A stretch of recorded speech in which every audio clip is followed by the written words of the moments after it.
Today we're going to call this story time. So if you want to know about fucking up in business, stuff not working out, and me losing, it's a great video for you.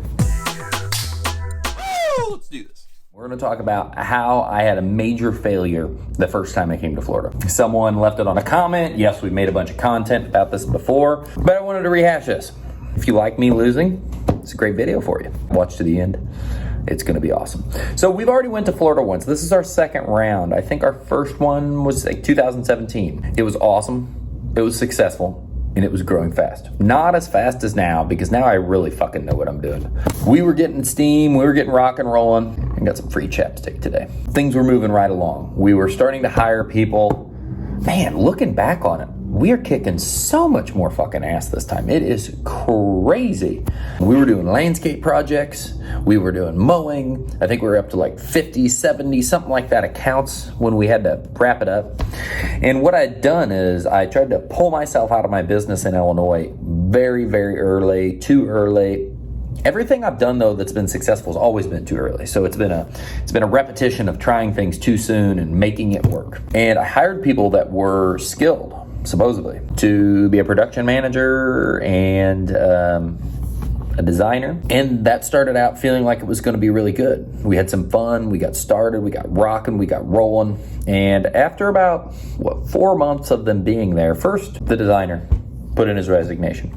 I believe it's because he wanted to run the company the way he thought he should run the company. He didn't realize it was a company that he was coming to work for, not run. And so he left. I know you guys have had issues, you've had challenges, you haven't had money, you thought you were going to go bankrupt, you thought you weren't going to have enough work, you thought you weren't going to have the employee. You have these pivotal moments where you're like, oh my God, how am I going to handle it? It happens to everybody. It's a part of business. The second one, the project manager, literally. People don't get respect if you don't get in the trenches with the guys. Leaders that won't do what they preach don't get respect. If you don't practice what you preach, you're never going to have respect. And that's what was going on with this production manager. And I had to have a talk and I said, hey, it's you're going to have to really try to gain the respect of these guys, because right now everybody thinks, they basically just think you suck. You don't know what you're doing. They say you're saying all this stuff, but then you don't do it. And I don't think you suck. I think you're great. I think we need to just work on that. You need to be there for the guys and show up. Show up like a leader, lead. That person then said to me, hey man, it's all good. I'm going to make it right. I'm going to make it right. I'd never take advantage of you. I'd never leave you hanging. I'd never leave you blah, blah, blah, blah, blah. Next morning, this first go around, I was out in the field. That's why it wasn't as successful, because I was out in the field trying to work instead of sell shit. That was ridiculous.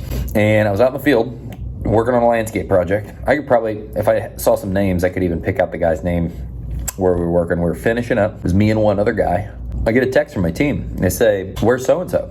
He should be here by now. Weather was just breaking, and we were going to force through a landscape job to get some money coming in. He designed this, and he sold it, and he did everything with it. He had pieces for this job and whatnot. And so I get the text, where's this guy at? I'm like, I don't know. Let me call. Call. Doesn't answer. Refresh on my phone. Worst habit in the world is check your email all the time. I love checking my email. It's the worst habit. I literally refresh it, and there was an email about how I resigned. Wouldn't answer the phone, wouldn't respond to anything, wouldn't respond to the email. He had parts for the jobs, he had the plan for the job, he had all the information for the job that he sold, he estimated, he figured out. I got left high and dry. Exactly what he said he wouldn't do the day before. Kind of like a big message to expect anything from everybody. You fucking don't know what people are going to do. People are crazy. The only person you can hold accountable is yourself. And you have to continue trusting. You can't let shit this is where, people that are watching this, wow, he just trusted these people way too fast and la da da da, whatever you're thinking. Or you're thinking, man, I know the feeling. That's why I don't trust anybody. You're never going to grow a company if you don't trust people. Just like your relationship isn't going to work out when you bring your baggage from your other bullshit relationships into the next one. That's not how it works. So if you want to grow a big company, you got to continue trusting people. You notice red flags earlier and sooner because you've been burnt. I've been recently told that I don't speak enough about the bad shit. There's a ton of bad stuff. It happens all the time. There's always something new. Painful things happen in business as kind of like a part of business. It's part of the growth.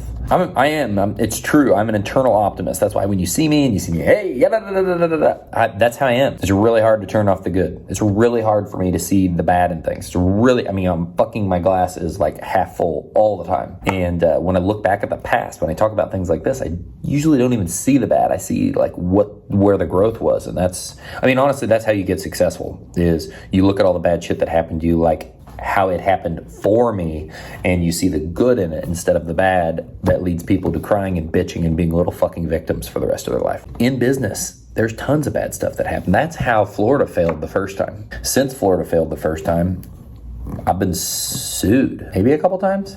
I'm not sure. Maybe more than 2. I can't remember. I've been threatened, like a letter of demand, because of some bogus deal. I've had somebody turn us into OSHA over totally bogus stuff just because he didn't like that he got fired. Crazy things are always going to happen. There's going to be tons of challenges in business. You're going to fail, but you're going to learn. You're going to get better. I failed in Florida. I didn't fail here. I failed to have a company that was organized well enough to continue running without me.